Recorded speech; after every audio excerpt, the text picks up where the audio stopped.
Chers auditeurs, bonsoir. Benjamin Blanchard au micro. Bienvenue à l'écoute de ce libre journal de la plus grande France.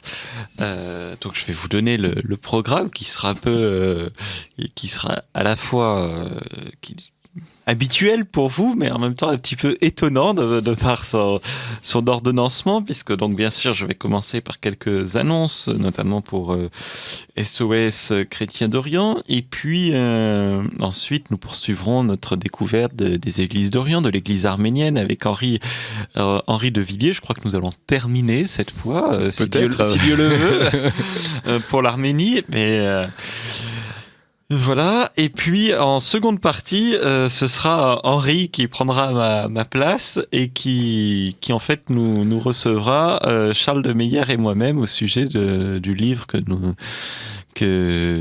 nous avons sorti chez Via Romana, donc chez l'ami Benoît Mancheron, patron d'émission sur Radio Courtoisie, et qui s'appelle Au secours des chrétiens d'Orient. Donc c'est un livre d'entretien avec Charlotte Dornelas. Et donc Henri, vous avez eu la gentillesse de prendre ma place. De prendre votre place, voilà. À renouveler, j'espère, pour d'autres occasions. N'hésitez pas.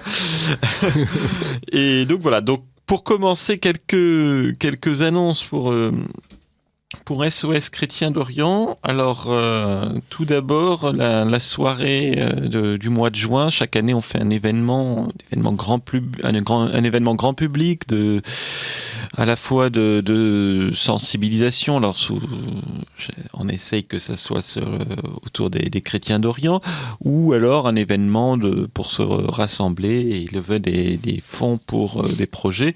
Alors, cette année, ce sera un petit peu différent, puisque il y avait déjà eu, on avait fait la nuit aux Invalides pour les chrétiens d'Orient, donc c'était pas un spectacle sur les chrétiens d'Orient. Et là, c'est un peu le même principe. Ça sera la projection du nouveau film de Patrick Buisson sur Jeanne d'Arc, et ça aura lieu le 13 juin, donc ça sera un événement vraiment une avant-première, et Patrick Buisson nous fait l'amabilité de nous réserver cette soirée donc pour les bienfaiteurs et les amis de SOS Chrétien d'Orient. Donc ça aura lieu le jeudi 13 juin à 20h. Alors il faudra vérifier, comme on est un peu à l'heure où on enregistre, tout n'est pas encore complètement fixé, donc il faudra vérifier soit auprès de notre secrétariat, soit sur notre site internet. Mais en tout cas, le jeudi 13 juin au soir, au cinéma Publicis Cinéma, donc il y aura la projection du film et puis une rencontre avec des dédicaces, quelques interventions, etc. Donc n'hésitez pas à venir nombreux. Donc le film s'appelle Que Dieu m'y garde, sur le procès de Jeanne d'Arc. Et donc c'est un film de Guillaume Lédé, et qui sera sûrement remarquable,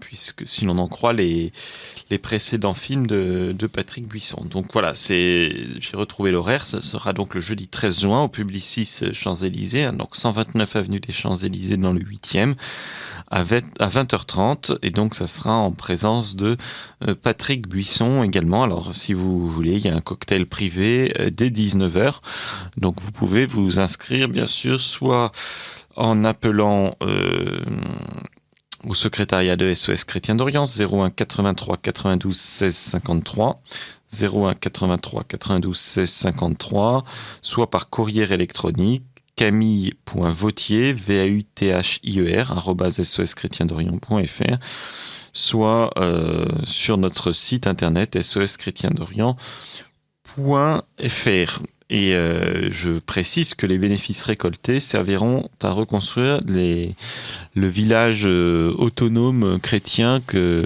nous soutenons au Pakistan, dont nous avons déjà parlé à ce micro. Et puis également, je me permets de vous rappeler à la rentrée les deux voyages que j'aurai la joie d'accompagner avec l'agence Odeya. Vous avez fait plus ample connaissance, je ne sais plus si c'est la dernière fois ou il y a 2 mois, avec cette agence, avec Sophie Majeran, la directrice de l'agence, qui était venue présenter ce que leur mentalité, leur état d'esprit, leurs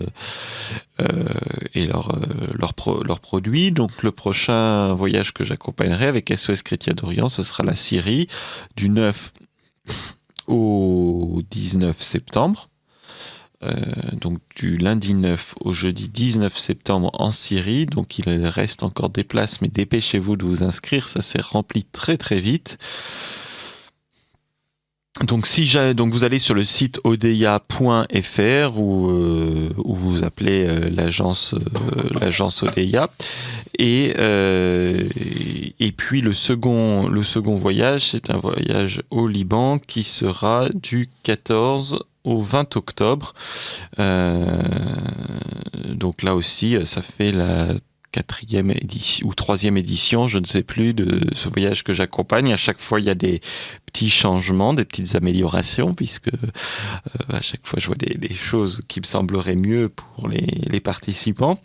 Là, ce qui est sûr, c'est que nous irons à Tripoli, et les précédents voyages, ce n'était pas prévu au programme. C'est une très belle ville au nord du Liban, avec une très belle citadelle croisée, une très belle vieille ville, très beau souk, de très belles églises également, un producteur de savon excellent, donc c'est vraiment, je suis très heureux que Tripoli soit inclus. Et puis également nous irons à Tyr, ce qui n'était pas dans le précédent voyage, mais cette fois nous irons à Tyr, dans le sud du Liban également. Donc ça sera vraiment un très beau voyage, et avec également des rencontres passionnantes.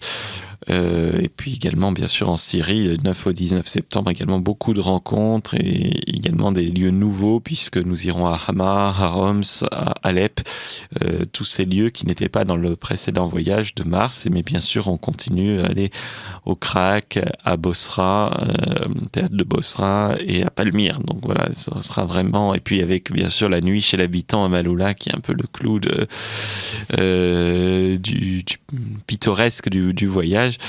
Et donc voilà, n'hésitez pas à vous inscrire, je vous y retrouverai avec plaisir. Donc soit sur le site de l'agence Odeya, odeya.fr, soit par téléphone 01 44 09 48 68, 01 44 09 48 68. Et pour le voyage en Syrie, si jamais il est encore codé, puisque il était d'abord réservé aux amis de SOS Chrétien d'Orient, alors je ne sais pas s'il a été ouvert au public, mais si ce n'est pas le cas, appelez l'agence directement et vous dites que vous avez entendu cette annonce sur Radio Courtoisie au 01 44 09 48 68. Voilà, je vous attends nombreux. Et puis j'en ai fini, donc nous pouvons repartir en Arménie avec Henri. Bonsoir Henri. Bonsoir Benjamin, bonsoir chers auditeurs. Voilà, donc vous avez fêté doublement Pâques, Henri. Oui, puisque cette année, il y avait un décalage d'1 semaine entre les 2 calendriers et Julien et Grégorien. Donc j'ai eu la joie d'avoir 2 semaines saintes, une à Sainte-Eugène et une autre à la paroisse russe catholique de la Très Sainte Trinité. Quelle chance, puisque pour ma part, pour la 2e semaine sainte, j'étais en Éthiopie et que Arménie, et que les Arméniens suivent le calendrier grégorien, y compris l'Église arménienne apostolique. Et donc ils avaient tous déjà les Arméniens d'Arménie, parce que les Arméniens de Jérusalem ont dû rester au calendrier julien pour tout à fait des questions très complexes d'organisation des offices au Saint-Sépulcre, en fait. De même que les franciscains ont toujours aussi les anciens horaires d'avant les réformes des années 50. Parce qu'il y a tellement de rites qui se côtoient au Saint-Sépulcre, voilà, que toucher à quelque chose, c'est pour ça que c'est un peu... personnellement, ça m'amuse toujours quand j'entends dire Pâques orthodoxe et Pâques catholique, parce qu'en fait, vous avez plein de catholiques qui utilisent le calendrier julien et vous avez plein d'orthodoxes qui utilisent aussi le calendrier grégorien. Oui, on peut donner plein d'exemples. Par exemple, en Égypte, tous les catholiques, y compris les latins, sauf les arméniens catholiques, suivent le calendrier julien pour Pâques. Voilà. Alors les seuls à fêter Pâques avec les calendriers grégoriens, ce sont les arméniens catholiques et apostoliques. Et sinon, en Jordanie, tout le monde fête Pâques au calendrier julien, puisque tout le monde fête Noël au calendrier grégorien, donc c'est un calendrier mixte, et donc y compris les catholiques latins suivent le calendrier julien, et par contre, et puis dans d'autres endroits comme en Syrie par exemple, ça dépend vraiment de chaque diocèse, voire de chaque village, puisque quand vous avez un village mixte catholique orthodoxe, parfois les curés se mettent d'accord pour fêter Pâques ensemble, et donc ils suivent le même calendrier, et donc par exemple dans le diocèse de Homs, des Grecs catholiques, et bien en fait, en fonction des villages, et ben tout le monde ne fêtait pas Pâques en même temps, puisque ils font en fonction des relations entre catholiques et orthodoxes, et puis également du nombre qu'il y a dans chaque village. Si c'est une petite paroisse catholique au milieu d'un gros village orthodoxe, ce sont plutôt les catholiques qui vont s'adapter. Donc voilà, c'est vrai c'est plus compliqué que de dire Pâques catholique, Pâques orthodoxe, et même à Paris, puisque la paroisse russe catholique, qui est complètement catholique, suit toujours le calendrier julien. Complet d'ailleurs. Oui, intégralement. Y compris pour Noël. Comme les Russes orthodoxes, voilà. Mais ces questions de calendrier, on pourrait en parler un petit peu. Évidemment, ce serait idéal que tous les chrétiens fêtent Pâques en même temps, et ça a été toujours le but de nombreux conciles.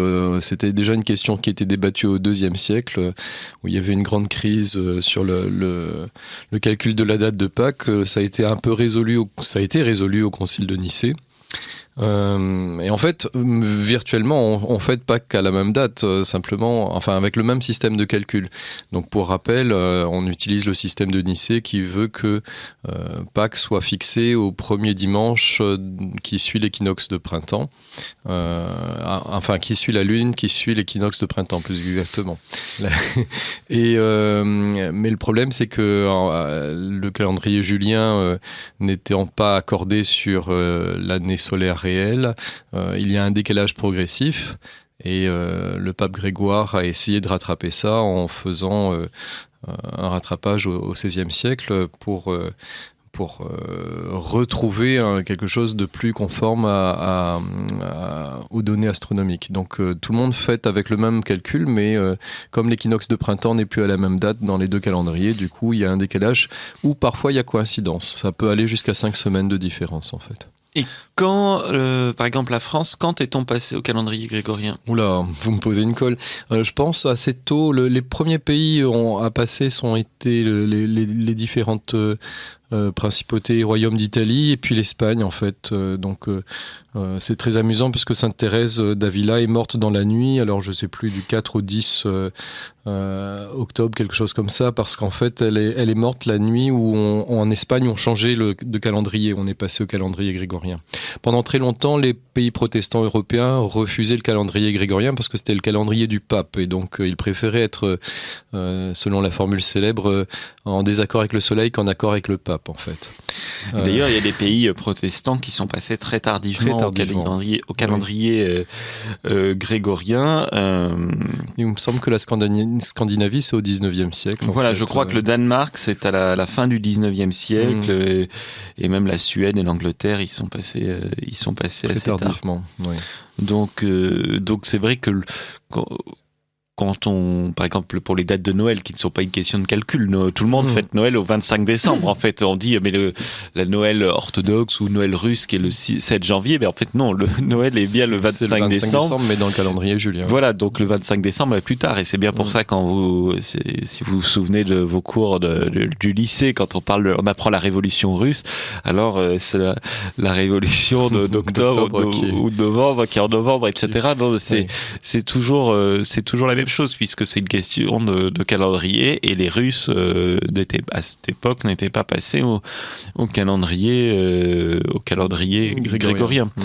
Et l'Église russe est restée toujours en calendrier julien. C'est une des rares, avec l'Église de Géorgie, avoir le julien intégral, parce que la plupart des pays orthodoxes, la Grèce par exemple, ont adopté au début du XXe siècle un julien mitigé, c'est-à-dire qu'ils sont en grégorien toute l'année, sauf pour le calcul de Pâques où on est resté en julien.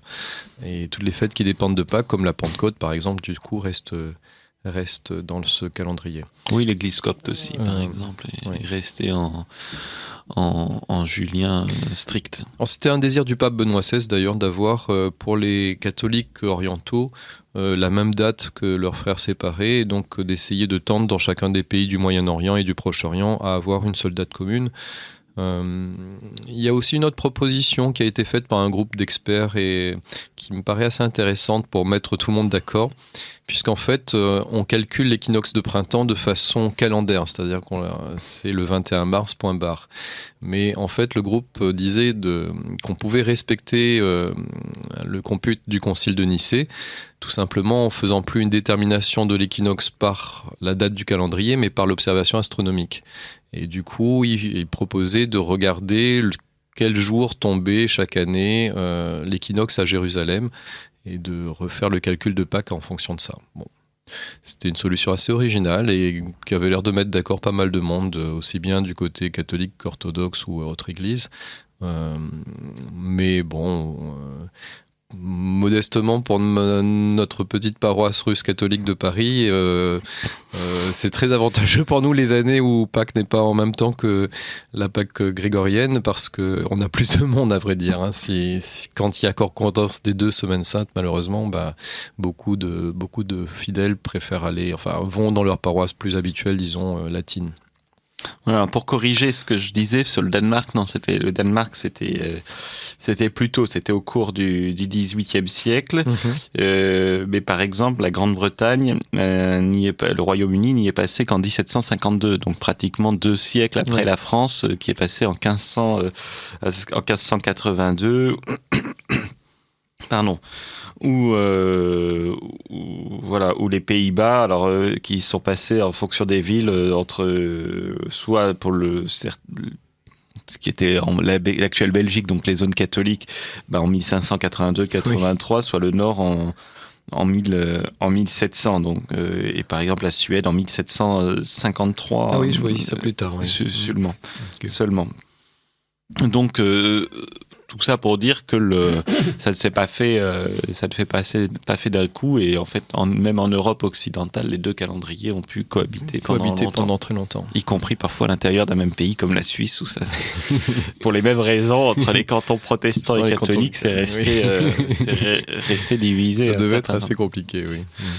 Voilà. Alors, nous revenons à nos moutons, sachant que l'Arménie, nous disions que tout le monde fêtait Noël le 25 décembre, mais que ça dépendait quand était le 25 décembre. Et bien évidemment, il faut mettre l'exception de l'Arménie qui ne fête pas Noël le 25 décembre, mais sauf chez les catholiques arméniens. Mais la plupart des Arméniens fêtent Noël le 6 janvier, quel que soit le calendrier. Après, c'est un 6 janvier julien ou un 6 janvier grégorien. Voilà, donc ce qui fait un 19 janvier pour nous, si on suit le calendrier julien. Voilà. À Jérusalem. À Jérusalem, pour les Arméniens de Jérusalem. Mais puisque les Arméniens fêtent Noël avec l'épiphanie, en fait. Oui. À l'épiphanie. Ils mettent ensemble tous les mystères de l'incarnation, en fait.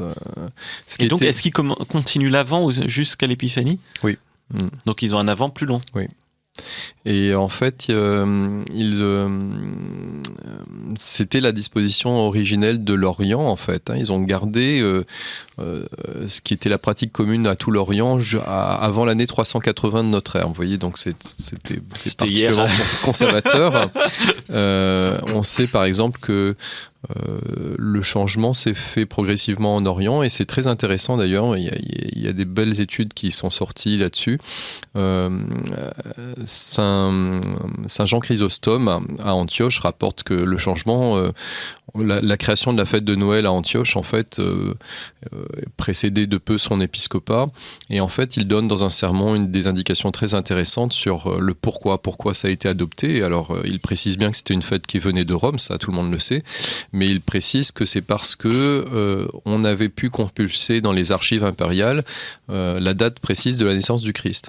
Et donc, ils sont passés du 6 janvier au 25 décembre pour coller davantage avec les données des archives impériales de l'Empire romain qui existaient encore à l'époque, avant la destruction de Rome par les barbares.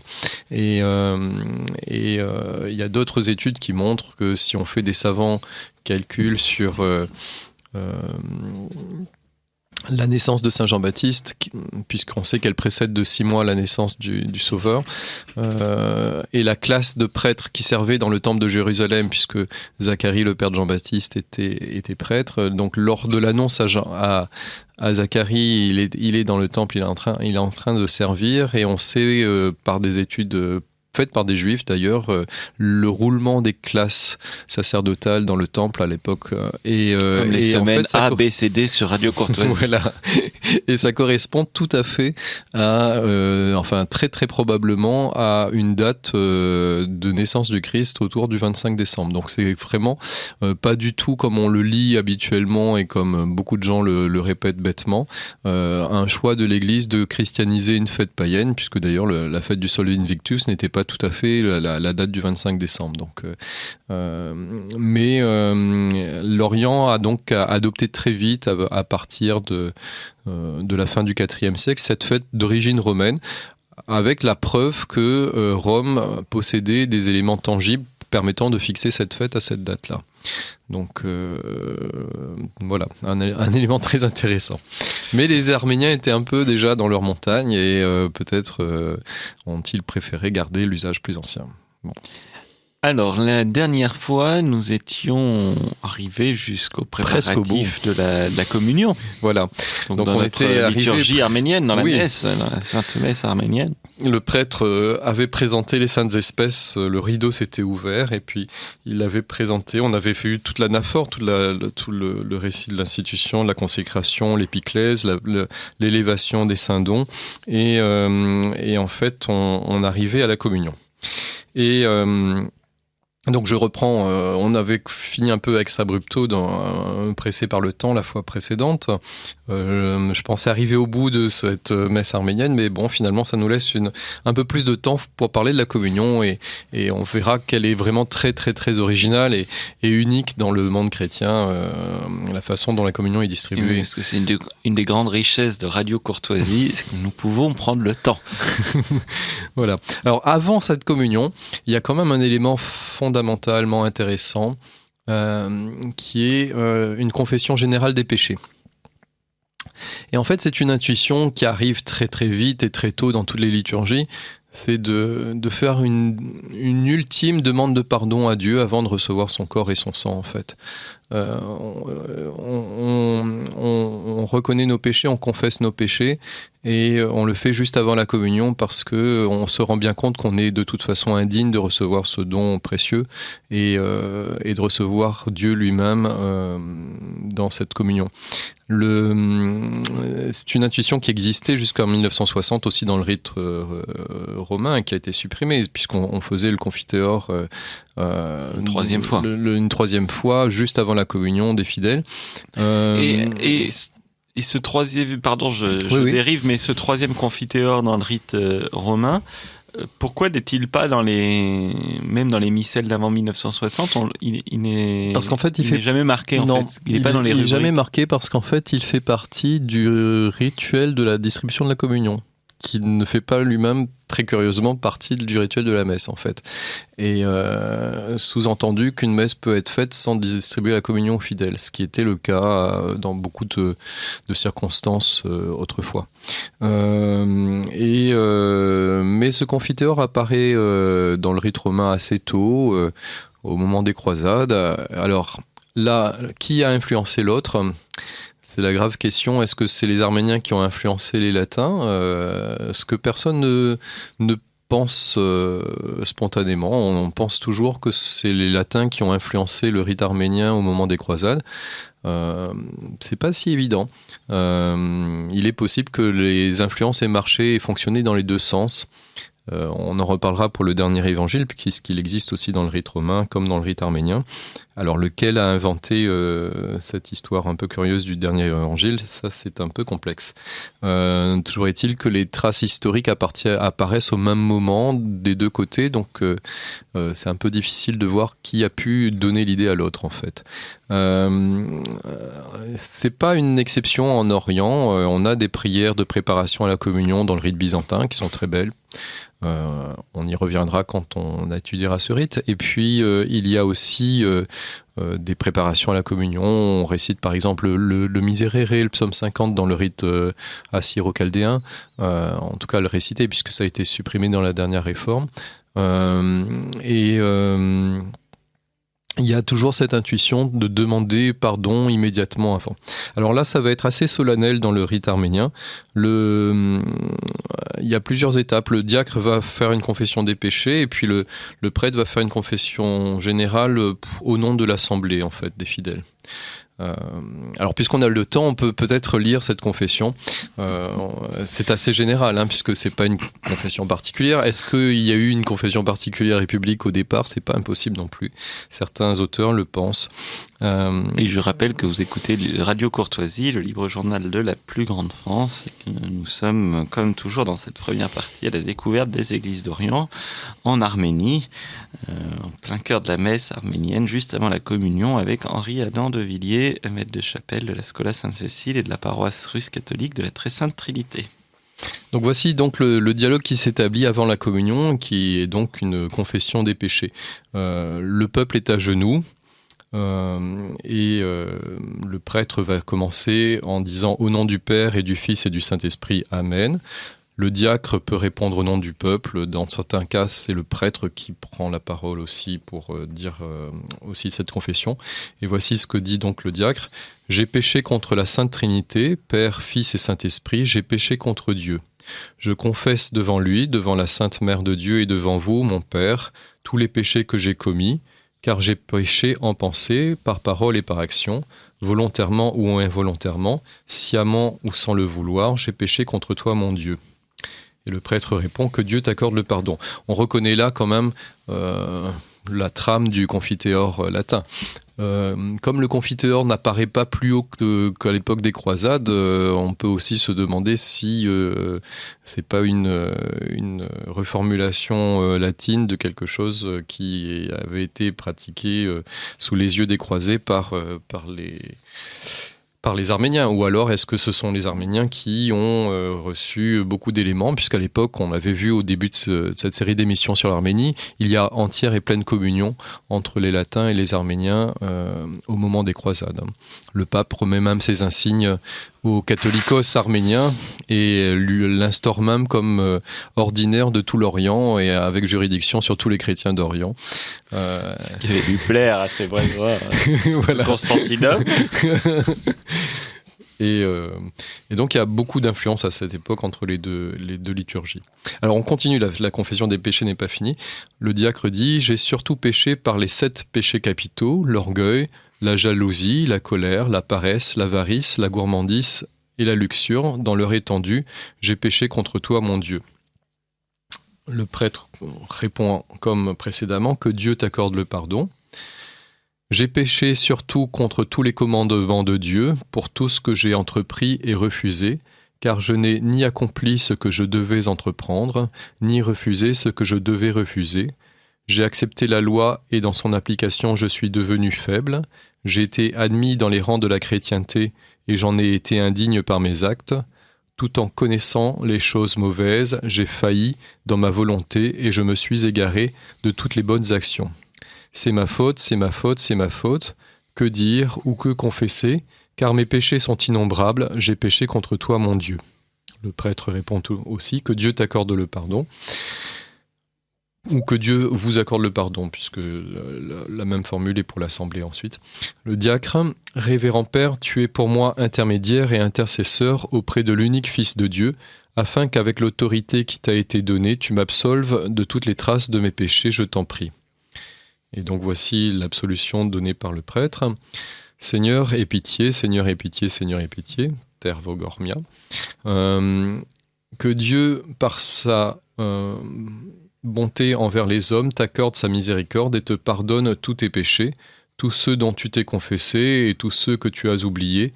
Et moi, en tant que prêtre, et conformément à l'ordre divin, ce que tu délieras sur terre sera délié dans le ciel. Je t'absous de tous tes péchés. En pensée, en parole et par action, au nom du Père et du Fils et du Saint-Esprit, et je t'en rends grâce et je te rends accès au Saint-Sacrement de l'Église, afin que désormais toute bonne action que tu feras contribue à ton salut et à ta gloire dans la vie éternelle. Oui, c'est très proche du confiteor. Oui, et avec aussi la formule de l'absolution, mais alors reformulée à l'arménienne. Il n'y a pas la très grande faute. Non. mais et de façon un peu plus prolixe. Hein. On a les 7 péchés capitaux. Alors là aussi, c'est sans doute une influence de la théologie occidentale, je pense. Mais en tout cas, on a toujours cette intuition commune à tous les rites, et c'est dommage qu'on ait tendance à l'oublier actuellement, de demander une ultime fois pardon à Dieu avant de recevoir son corps et son sang précieux, et de reconnaître notre indignité, tout simplement. Oui, c'est vrai que c'est logique. En fait, on comprend pas pourquoi ça ne l'est plus, parce que ça ne coûte jamais rien de demander pardon, quoi. C'est la base. Oui. Alors après, on peut dire qu'on l'a déjà demandé au début de la messe, mais... Il s'est passé du temps. On ne sait pas. On ne sait pas ce qui a pu se passer. On a pu perdre patience après ses enfants quelquefois. On a trouvé que l'office était trop long. S'agacer pendant le lit. Et donc, j'aimerais écrire un jour un article de comparaison sur toutes ces prières dans les différents rites avant la communion, parce que c'est assez intéressant de montrer les permanences, en fait, quelles que soient les liturgies chrétiennes, pour cet aspect en tout cas. Les liturgies traditionnelles. Bien. Alors ensuite, on n'est toujours pas arrivé à la communion, puisque le prêtre va encore avoir quelques prières. Et avant la communion des fidèles, il y a la communion du prêtre lui-même, du célébrant, qui est entouré de prières dites en secret, comme dans la plupart des liturgies, aussi bien byzantines que romaines. Pendant la communion du prêtre, c'est le rideau ouvert ou fermé ? Le rideau, je ne sais plus, tiens. Si on le referme après, puisqu'il a déjà été ouvert. Je crois qu'il est fermé, il me semble, de mémoire. Merci pour votre question, Benjamin. Toujours le don pour poser les questions qui fâchent. Bien, alors on a donc ces prières, et puisqu'on a le temps, on va les lire pour notre édification, et puis aussi c'est le but de cette série d'émissions, je le rappelle à chaque fois. Nous partons à la découverte des chrétientés orientales pour aussi approfondir notre foi, et puis pour joindre notre prière à celle de nos frères, et découvrir leurs richesses, et par là aussi découvrir nos propres traditions et nos propres richesses. Alors, première prière du prêtre. Pendant que le diacre chante, psalmodier d'une voix douce des chants spirituels au Seigneur notre Dieu, car c'est à lui que conviennent les psaumes, les bénédictions, les alléluia et les chants spirituels, ministre du Seigneur avec des chants psalmodiés, et bénissez le Seigneur dans les cieux. Et pendant ce temps-là, le prêtre en secret se prépare à communier, à recevoir le corps et le sang du Christ. Comment pourrions-nous bénir et rendre grâce sur ce pain et cette coupe ? Mais Jésus, nous te bénissons seulement avec ton Père et ton très Saint-Esprit, maintenant et toujours et dans les siècles des siècles. Amen. Je crois et je confesse que tu es le Christ, le Fils du Dieu, qui enlève les péchés du monde. Alors là, il rompt le corps et il va faire une fraction du corps du Christ qui est assez simple, on en avait parlé la fois dernière, et il va le mettre... les différentes parcelles de l'hostie dans le calice du précieux sang, en disant plénitude du Saint-Esprit. Père Saint, qui nous a nommés du même nom que ton Fils unique et nous a illuminés par le baptême de la piscine spirituelle, rends-nous dignes de recevoir ce sacrement saint en rémission de nos péchés. Imprime en nous la grâce de ton Esprit Saint, comme en tes saints apôtres qui y ont goûté et sont devenus les purificateurs du monde entier. Maintenant aussi, ô Père bienfaisant, fais partager cette communion au repas vespéral des disciples, dissipant les ténèbres des péchés. Ne regarde pas mon indignité et n'arrête pas la grâce de ton Esprit Saint, mais selon ton amour infini pour les hommes, accorde ce sacrement comme propitiation pour les péchés, absolution des transgressions, ainsi que l'a promis et dit notre Seigneur Jésus-Christ, celui qui mange ma chair et boit mon sang vivra éternellement. Fais donc que cela soit pour nous en propitiation, afin que ceux qui en mangeront et en boiront rendent bénédiction et gloire au Père et au Fils et au Saint-Esprit, maintenant et toujours, et pour les siècles des siècles. Amen. Paix à tous. Je te rends grâce, ô Christ roi, qui, tout indigne que je sois, m'a rendu digne de communier à ton corps et à ton sang sacré. Je te prie donc, Seigneur, que cela ne soit pas pour moi condamnation, mais propitiation et rémission des péchés, guérison de l'âme et du corps, et accomplissement de toutes œuvres de vertu. Afin que cela purifie mon âme, mon esprit et mon corps, et fasse de moi le temple et la demeure de la très sainte Trinité, pour que je devienne digne, en union avec les saints, de te glorifier avec le Père et avec l'Esprit Saint, maintenant et toujours, et pour les siècles des siècles. Amen. Et la troisième prière, qui est attribuée à Saint Jean Chrysostome, et qu'on retrouve dans la liturgie byzantine aussi. Je te rends grâce, je te magnifie et je te glorifie, Seigneur mon Dieu, parce que, tout indigne que je suis, tu m'as rendu digne en ce jour de communier à ton divin et redoutable mystère, à ton corps immaculé et à ton précieux sang. C'est pourquoi, en les prenant pour intercesseurs, je t'en prie, tous les jours et toute ma vie durant, garde-moi dans ta sainteté, de façon qu'en me souvenant de ta clémence, je puisse vivre avec toi, qui pour nous a souffert, est mort et est ressuscité. Mon âme ayant reçu le sceau de ton précieux sang, mon Seigneur et mon Dieu, que le destructeur, le diable, ne s'approche pas de moi. Purifie-moi par ce mystère de toutes mes œuvres mortes, Dieu Tout-Puissant, toi qui es le seul sans péché. Fortifie ma vie, Seigneur, contre toute tentation. Et éloigne de moi, plein de honte et de confusion, mon ennemi, chaque fois qu'il se dresse contre moi. Fortifie les démarches de mon esprit et de ma langue, et toute la conduite de mon corps. Sois constamment avec moi, selon ta promesse qui ne saurait mentir. Celui qui mange mon corps et boit mon sang, celui-là demeurera en moi et moi en lui. C'est toi qui l'as dit, ami des hommes. Maintiens ces divines et irrévocables paroles de tes exigences, car tu es le Dieu de miséricorde, de pitié, d'amour et le donateur de tout bien. Et à toi convient la gloire, avec le Père et le Très Saint-Esprit, maintenant et toujours, et dans les siècles des siècles. Amen.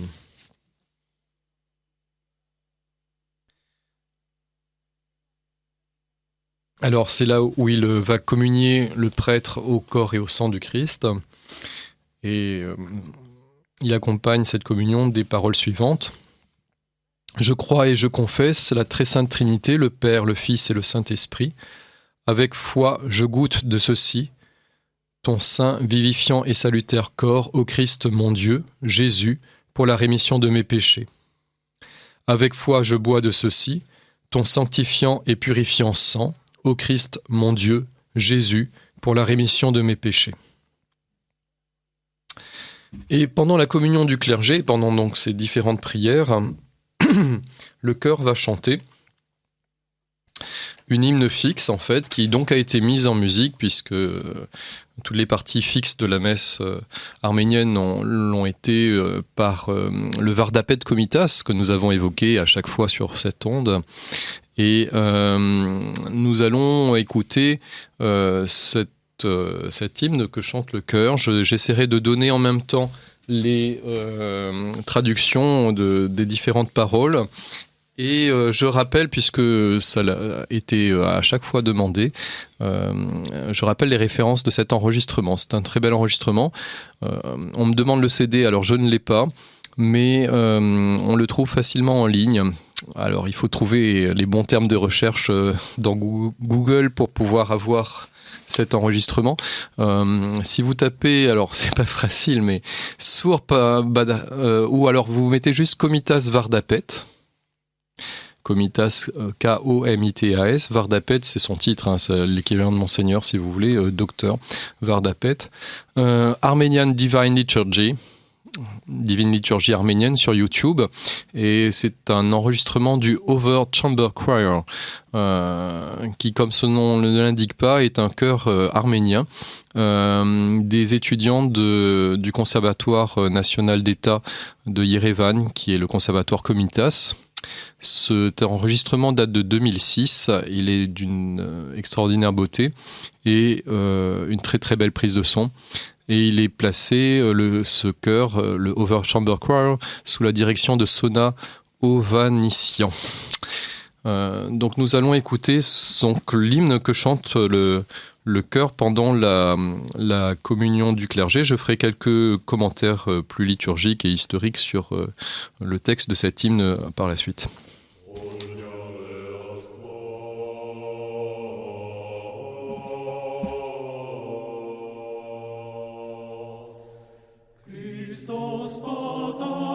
Le Christ est sacrifié et distribué parmi nous. Alléluia.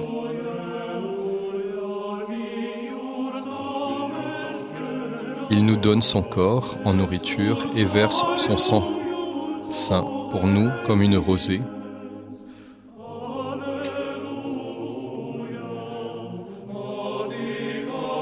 Approchez-vous du Seigneur et recevez la lumière. Alléluia.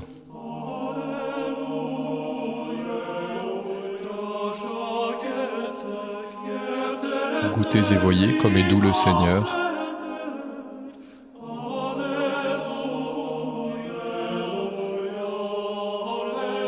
Bénissez le Seigneur dans les cieux. Alléluia.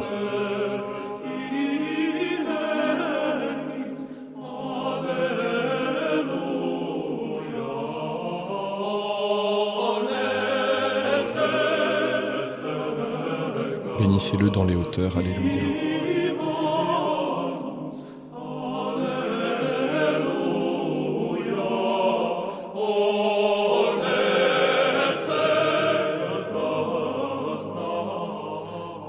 Bénissez-le, vous tous ses anges.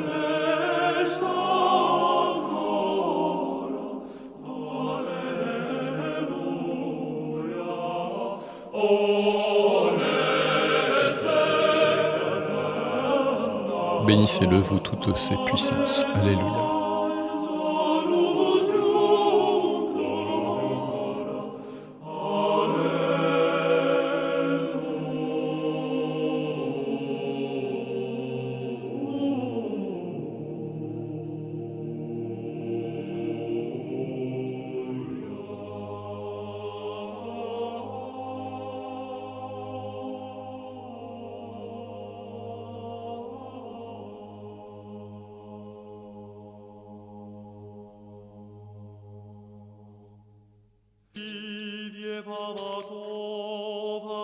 Le diacre continue. Avec crainte et foi, avancez-vous et communiez saintement.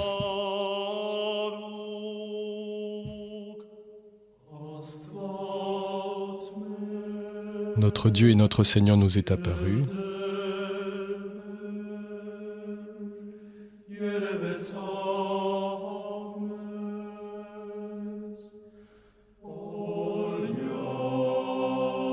Béni soit celui qui vient au nom du Seigneur.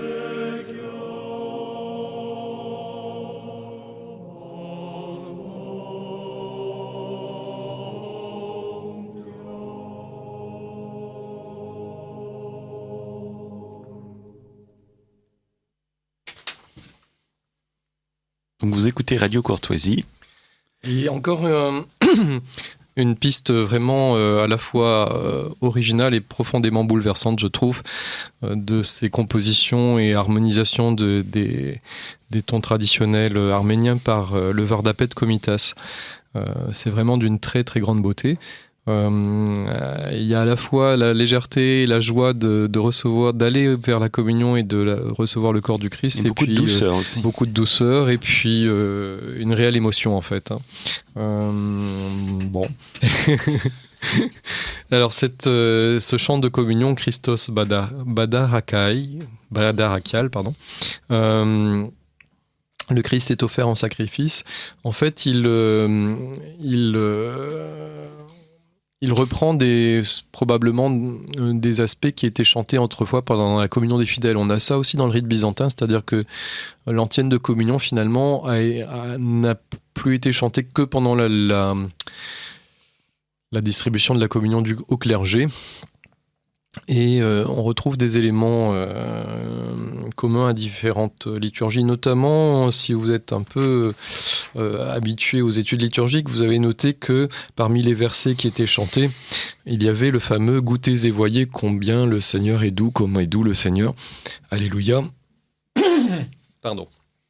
Et il s'agit d'une citation du psaume 33 qui a été de façon très ancienne le psaume de communion par excellence en fait, à cause de ce verset Gustate et videte quoniam suavis est dominus, goûtez et voyez combien le Seigneur est doux.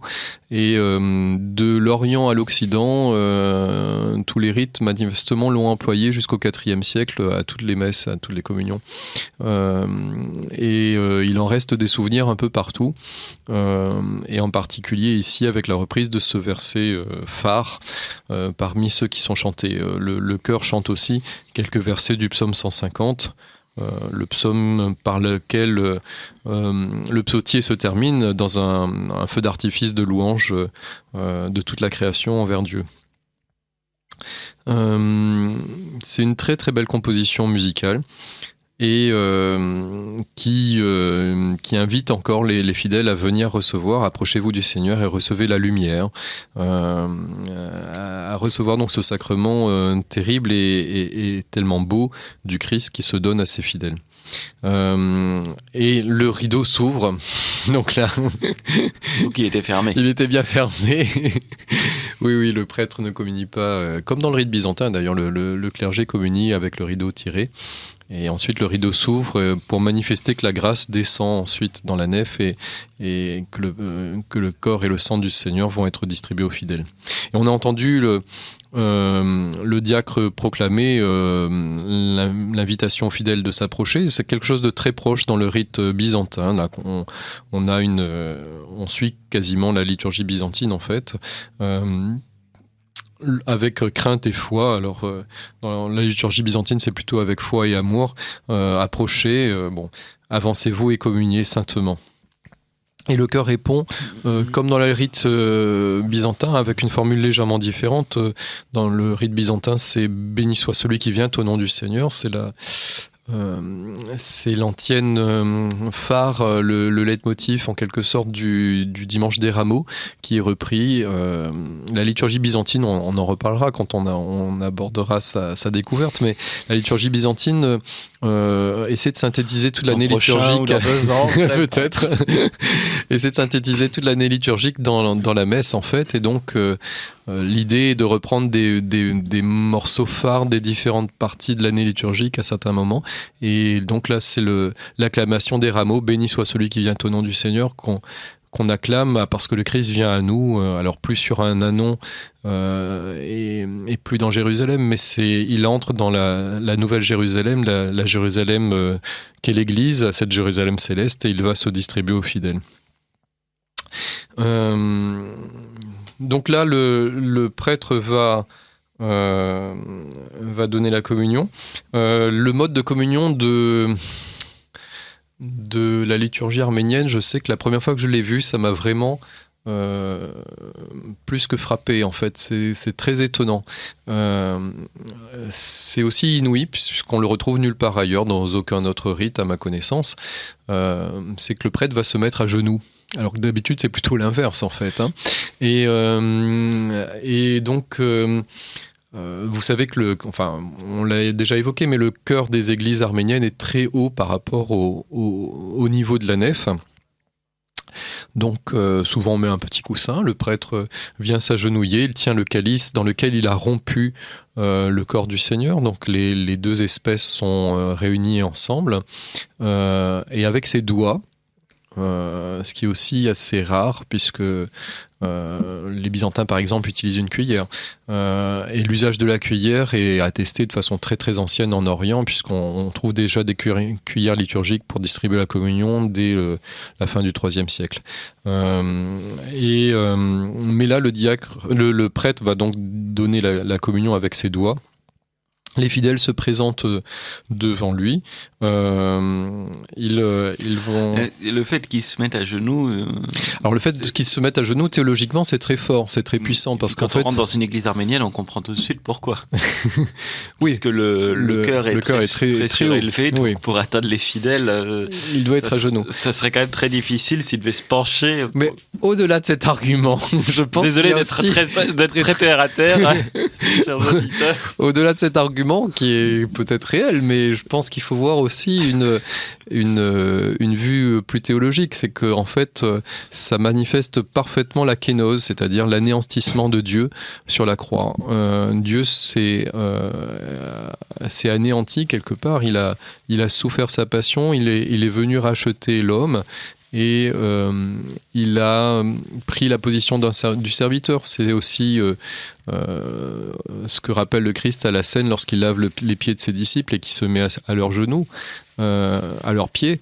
Là, le prêtre qui agit comme un autre Christ va aussi s'abaisser, comme le Christ s'abaisse sur la croix à la mort. Eh bien, il s'abaisse à donner la communion aux fidèles, en fait. Et je trouve ça très très beau quand même. C'est une belle intuition théologique. Il y a un côté pratique peut-être aussi, mais certainement. Mais c'est bien pensé en fait. Voilà. Alors les fidèles vont se présenter, ils se signent avant de recevoir la communion, et le prêtre, il s'avance. Après avoir fait le signe de croix, ils disent « J'ai péché contre Dieu », car n'oublions pas que le Christ a donné son corps et son sang à la scène en rémission des péchés de beaucoup. Donc c'est un sacrement qui nous guérit de nos péchés aussi quelque part.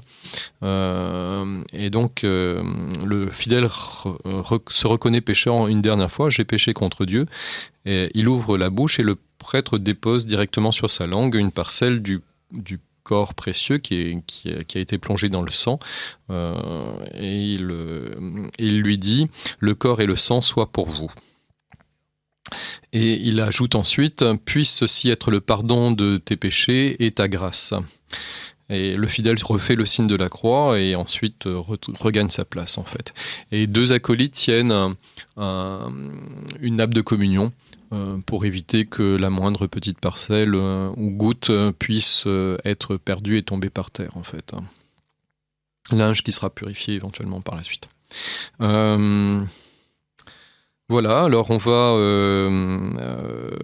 le chœur chante divers hymnes, mais qui ne sont pas fixes pendant ce temps, donc ça n'a pas été mis en musique par Komitas dans sa célèbre messe arménienne, Sourb Badarak, le saint sacrifice de la messe.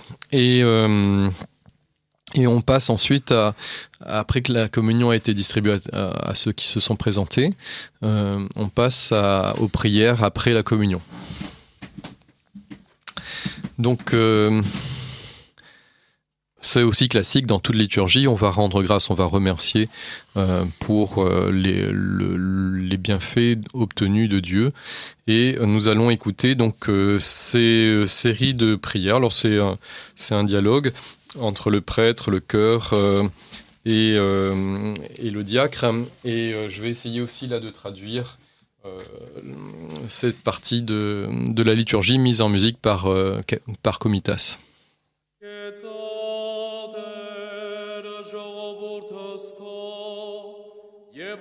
Le prêtre dit « Sauve, Seigneur, ton peuple, et bénis ton héritage, garde-les et élève-les pour l'éternité. »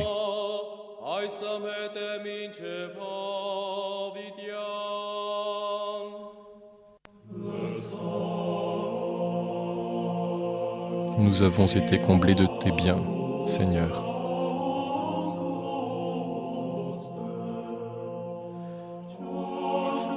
En goûtant à ton corps et à ton sang.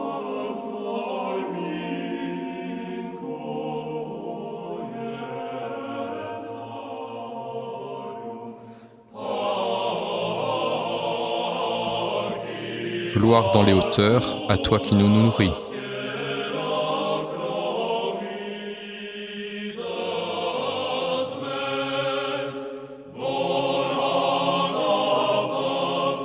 toi qui nous nourris continuellement. Envoie sur nous ta bénédiction spirituelle.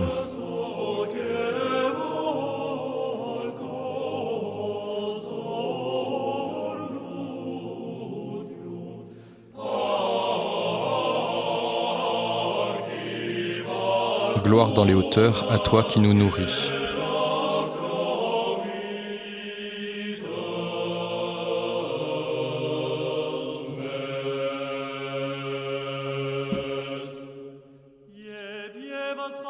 Le diacre dit, prions encore, en paix le Seigneur.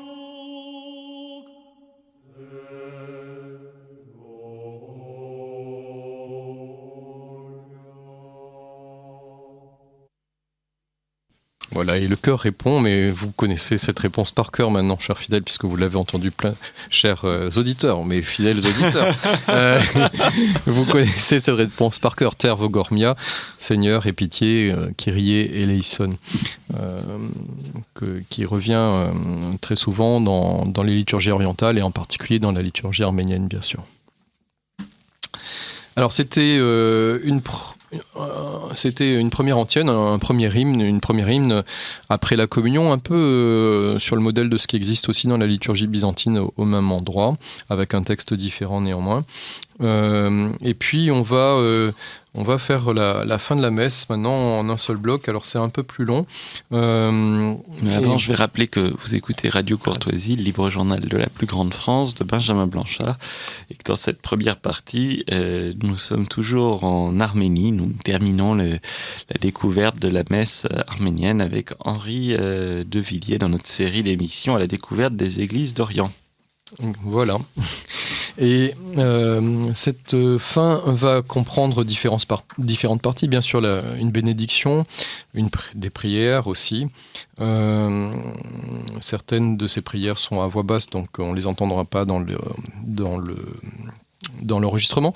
Et puis surtout, grande originalité à la fois du rite romain et du rite arménien, puisque ce sont les deux seuls rites au monde à avoir cette particularité. Nous avons un dernier évangile, et qui dans les deux cas est le même, c'est l'évangile de Saint Jean, le prologue de Saint Jean, le commencement de l'évangile de Saint Jean, qui pour les pères de l'Église était le résumé même de toute la prédication évangélique en quelque sorte. Saint Augustin le tient en haute estime et demandait même qu'on grave en lettres d'or ce prologue de Saint Jean dans toutes les églises. Alors je ne sais pas si les églises d'Afrique à l'époque de Saint Augustin l'avaient fait, mais ça montrait déjà dès cette époque reculée la grande ferveur qui animait les fidèles autour de cet évangile.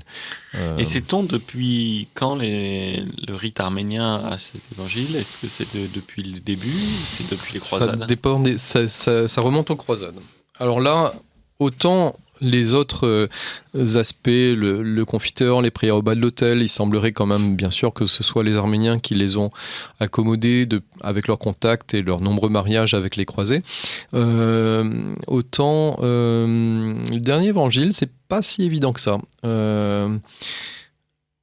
Ça pourrait très bien être une acclimatation croisée d'un aspect arménien. Parce qu'en tout cas, il n'est pas attesté avant le XIIIe siècle en Occident. Les premiers à le mettre en œuvre étaient de façon précise dans leur rubrique. Ce sont les dominicains, l'ordre dominicain a été les premiers à avoir ce dernier évangile. Et je crois, alors il faut que je retrouve, je crois que c'est dans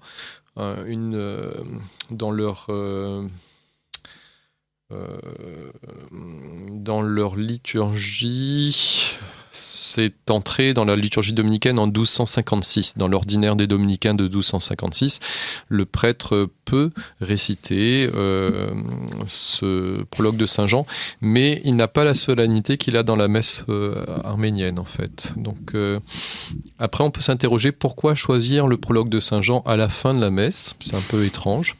Il faut aussi comprendre que pour les anciens, ce prologue, notamment en Occident, était utilisé dans un cadre de bénédiction, c'est-à-dire qu'on le récitait sur les gens qui avaient besoin qu'on prie pour eux, pour des besoins particuliers, et donc mentalement ça a été associé à l'idée d'une bénédiction en fait de Dieu.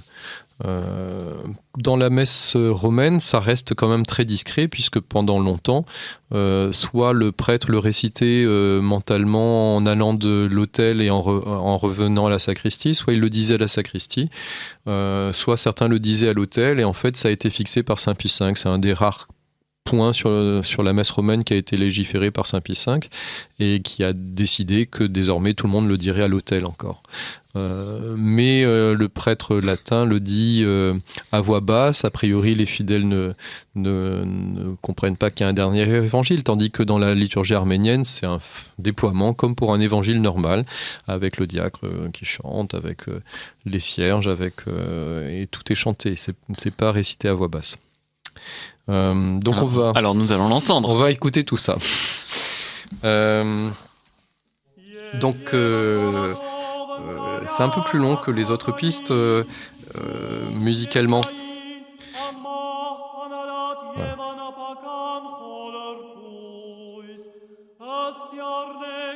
Toi qui bénis ceux qui te bénissent, Seigneur, et qui sanctifie ceux qui ont mis leur espoir en toi. Et le chœur répond « Dieu est béni ».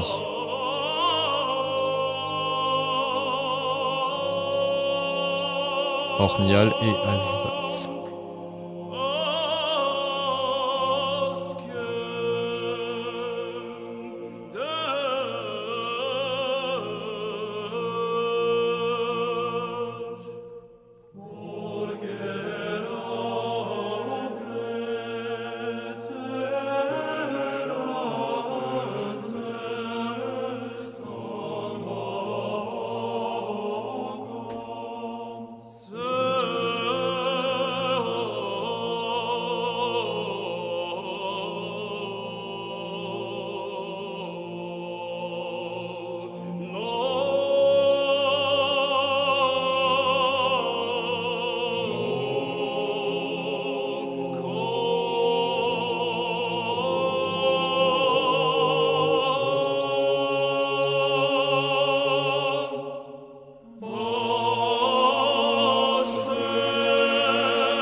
Vous écoutez Radio Courtoisie.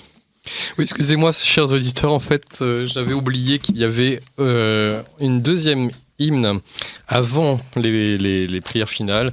Donc, ce que nous avons entendu, c'était déjà le diacre qui nous disait « Ayant reçu avec foi notre part de ce mystère divin, Saint, céleste, immortel, immaculé et incorruptible, rendons grâce encore au Seigneur. » Et le chœur, avec ce solo magnifique, répondait « Nous te rendons grâce, Seigneur, à toi qui nous as nourris à ta table immortelle en distribuant ton corps et ton sang pour le salut du monde et la vie de notre âme. »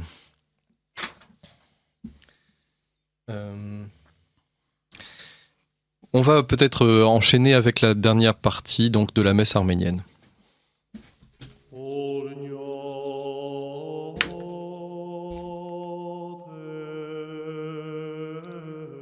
Bénis Seigneur, dit le diacre.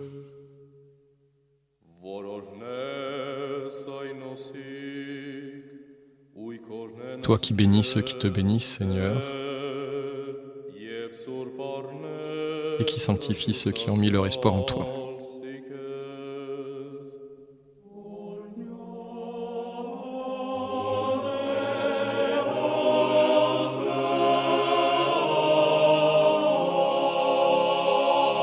Dieu est béni.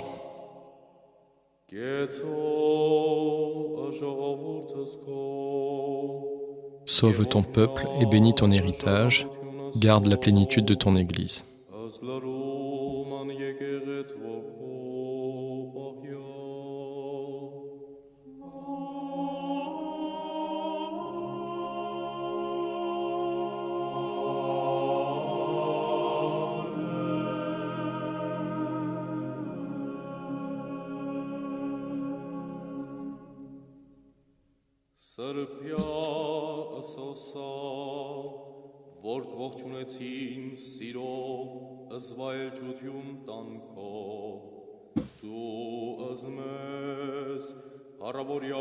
Sanctifie ceux qui ont vénéré avec amour la beauté de ta demeure.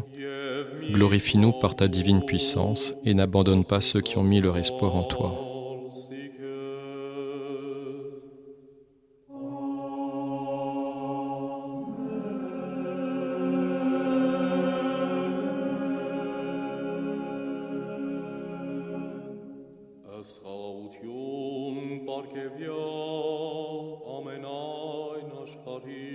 Fais don de la paix au monde entier, aux églises, aux prêtres, aux rois chrétiens, et à leurs armées et à tout ce peuple.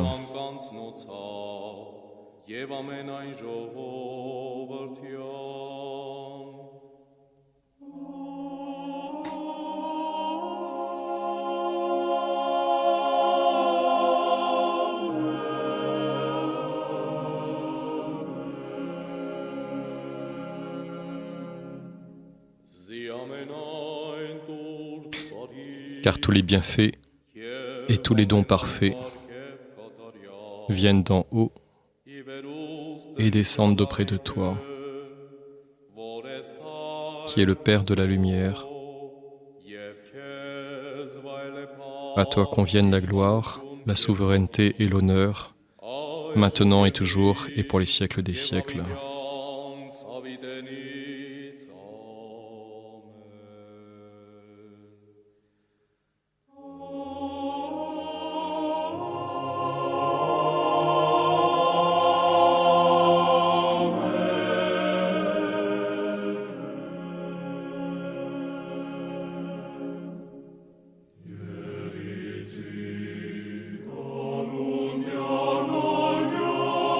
Que le nom du Seigneur soit béni dès maintenant et jusque dans les siècles.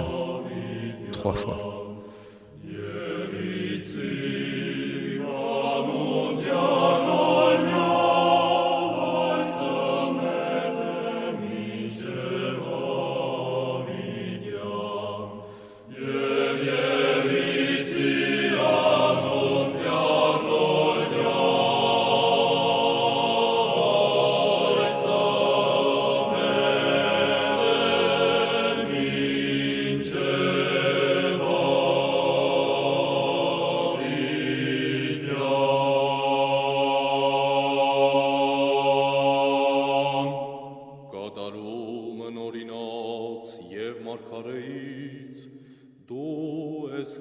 Tu es l'achèvement de la loi et des prophètes, Christ Dieu, notre Sauveur, qui a accompli toute l'économie voulue par le Père. Remplis-nous, nous aussi, de ton Saint-Esprit.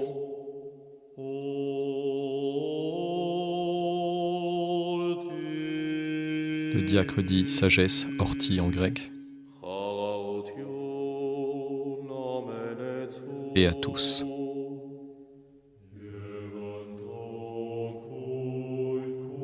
Et avec ton esprit.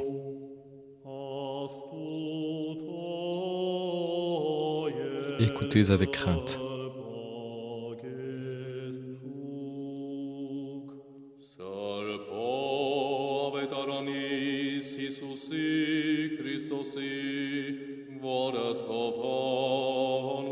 Saint Évangile selon Saint Jean.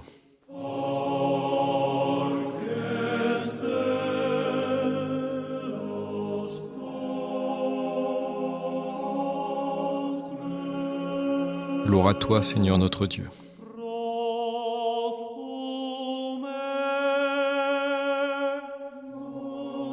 Proskoumé, soyez attentifs en grec. Et le cœur répond, Dieu parle.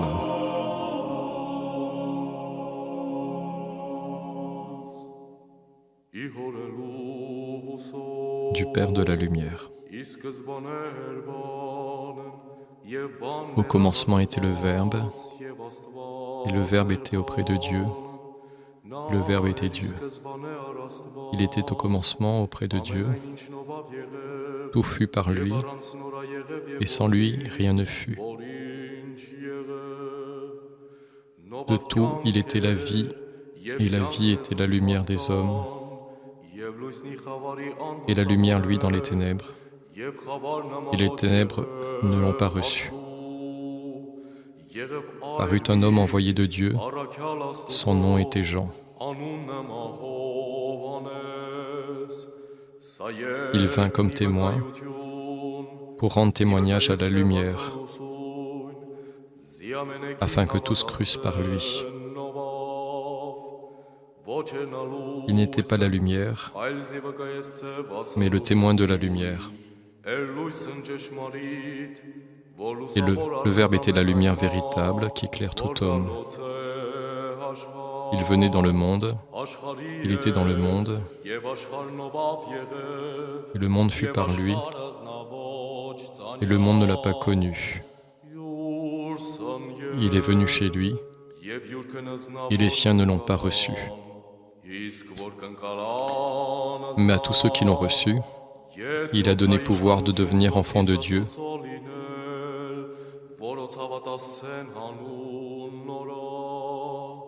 à ceux qui croient en son nom, lesquels sont nés, non du sang, ni de la volonté de la chair, ni de la volonté de l'homme, mais de Dieu.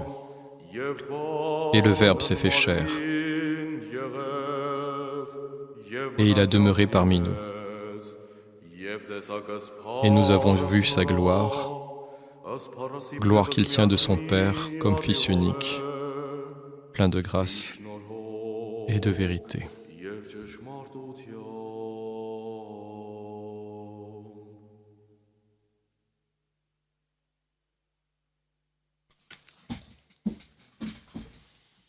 Encore un très bel enregistrement.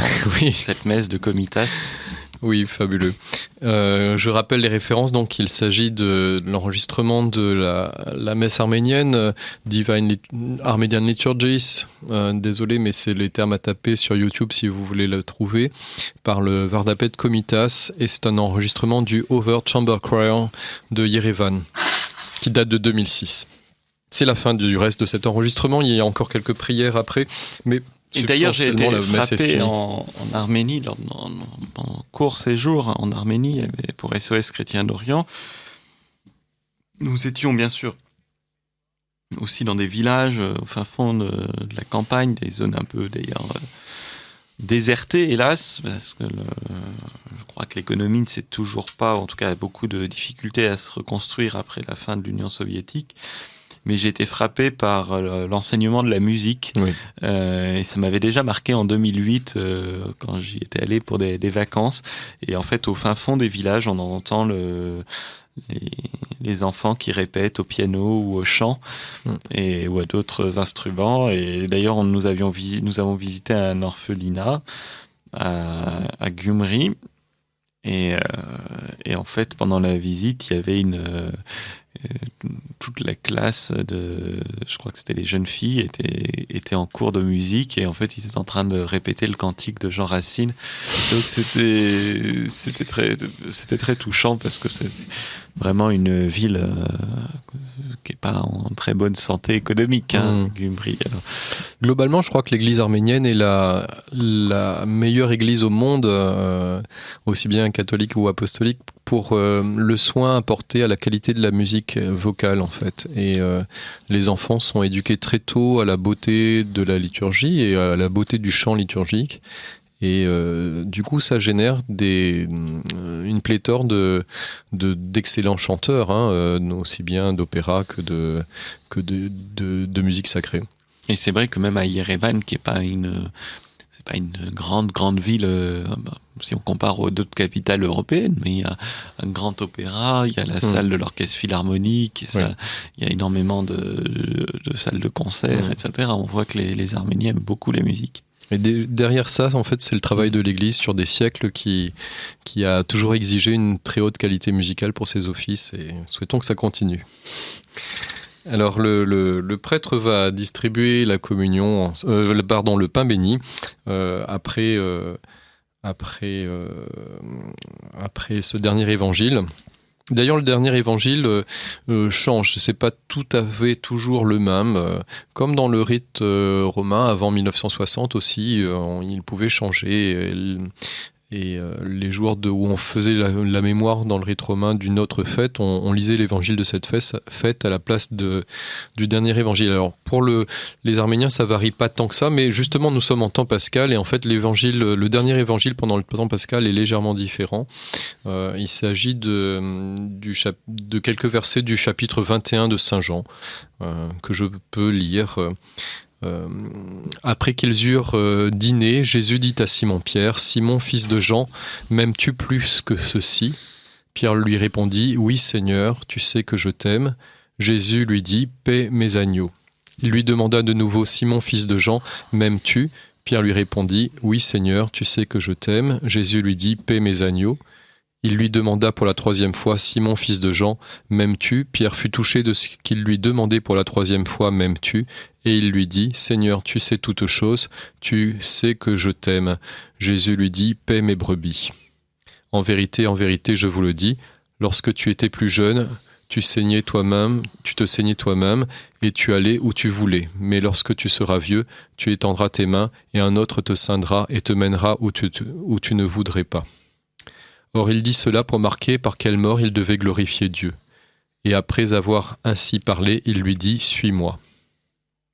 Pierre s'étant retourné, vit venir après lui le disciple que Jésus aimait, et qui pendant la scène s'était reposé sur son sein et lui avait dit « Seigneur, qui est celui qui te trahira ?» Donc c'est le passage réservé pour le temps pascal, pour ce dernier évangile de la messe arménienne, qui rappelle que Pierre, ayant trahi 3 fois le Christ lui demande par 3 fois également s'il l'aime.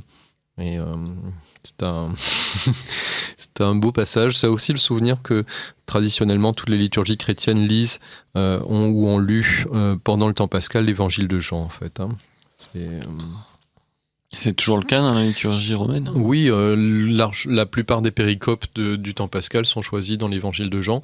Et par exemple, dans le rite byzantin, très curieusement, le jour de Pâques, on commence à l'évangile de la liturgie. L'évangile de la messe, c'est le prologue de Saint Jean, justement, le jour de Pâques. Et c'est pas l'évangile de la résurrection. Pour marquer qu'on démarre la lecture continue de l'évangile de Jean à ce moment-là. D'accord. Alors donc, est-ce que vous pouvez nous dire un tout petit mot sur le pain béni ? Oui, c'est une distribution qui existe dans aussi beaucoup de rites. Malheureusement, c'est en pleine désuétude maintenant chez nous, latins. J'ai encore connu ça quand j'étais plus jeune. C'était assez fréquent que une famille offrait le pain béni pour toute la paroisse les jours de grandes fêtes. Il était béni à l'offertoire et puis on le distribuait à la fin à la communion. Il y a deux interprétations de cela. Certains disent que c'est un succès d'année de la communion pour ceux qui n'ont pas pu communier. Je suis pas tellement d'accord. C'est plus un succès d'année plutôt des agapes qui réunissaient les chrétiens après la messe dans les premiers temps de l'Église. Et en fait, c'est le souvenir de ces repas qu'on prenait ensemble après la messe. Ce qui se fait par exemple à Saint-Eugène très, très fréquemment maintenant. Ou à la très sainte Trinité, notamment après Noël ou Pâques. Après Noël, voilà, il y a des agapes ensuite. Souvenir de ces agapes en pleine nuit. Tout à fait, avec un peu de vodka, qui réconforte bien après des offices très longs. Et donc le prêtre va donner ce pain à ceux qui le souhaitent en leur disant puisse ceci être ta part et ta portion du saint sacrifice, et le fidèle le reçoit sur le dos de la main et répond Dieu est ma portion pour toujours. Et est-ce qu'il y a du vin du vin béni aussi ou pas ? Non, contrairement aux Byzantins en fait. L'idée chez les Byzantins est qu'on prend des ablutions pour éviter de répandre les saintes espèces qu'on vient de recevoir sous la forme du pain et du vin. Donc juste après avoir communié, on reprend du vin pour éviter de poustillonner le précieux sang par exemple. Si on chante, c'est très utile. Voilà, alors j'ai quelques autres pistes, mais je crois que le temps va nous manquer. Malheureusement, en fait, et je pense que malheureusement, il faut aussi conclure cette série d'émissions sur l'Arménie. On a eu beaucoup de témoignages d'auditeurs sur cette série d'émissions globalement, et plus spécialement pour l'Arménie. Je pense que le très bel enregistrement du Over Chamber Choir a vraiment beaucoup touché par la profondeur. Et puis c'est vrai qu'on avait eu la chance je crois au tout début de cette série, d'avoir une émission entière sur Komitas, et ça nous a introduit vraiment avec son histoire dramatique. Son histoire tragique, oui, vraiment. J'ai un auditeur, là, monsieur, je ne sais pas si on peut dire les noms à l'antenne, mais... Un auditeur, voilà, qui nous écrit de Brunois, une très, très aimable lettre de remerciement sur toutes ces émissions, et en particulier sur la liturgie arménienne. Il aimerait avoir les références, donc je vais lui répondre. Et puis, il nous suggère, cher Benjamin, de nous lancer dans une édition et de traduire cette série d'émissions par des livres. Donc, mais c'est une très bonne idée. J'approuve tout à fait cet auditeur de Radio Courtoisie. Voilà, il n'y a plus qu'à. Et puis, il faut trouver du temps surtout. Ça, c'est vraiment pour moi la vraie difficulté. Parce que je suis un peu débordé. Et puis, je voudrais aussi remercier, malheureusement, j'avais prévu des pistes d'un très beau disque. Je voudrais remercier une auditrice aussi. Là, je pense que je peux dire son nom. Il s'agit de Madame Ali Ramir Brochant, qui travaillait à Radio France et qui nous avait précédé, cher Benjamin, puisqu'elle avait fait sur les ondes de Radio France il y a plusieurs années une série d'émissions sur les chrétientés orientales avec des très très beaux enregistrements, et cette dame a eu la très grande gentillesse de me transmettre ces enregistrements. Le disque sur l'Arménie s'intitule Chant liturgique du Moyen-Âge et musique instrumentale. Il est d'une très grande beauté et d'une grande variété. Je pense qu'on doit le trouver en ligne. J'ai regardé un peu sur Internet. Je rappelle les références. Chant liturgique du Moyen-Âge, Arménie, et c'est chez Okora, qui je pense est une maison d'édition liée à Radio France. Merci donc à Madame Brochant pour sa grande gentillesse, pour m'avoir enrichi en me permettant d'avoir d'autres sources, d'autres enregistrements. Peut-être que ça va se traduire dans d'autres émissions. Je pense qu'on va partir maintenant sur d'autres chemins et laisser l'Arménie et hélas, parce que c'était vraiment...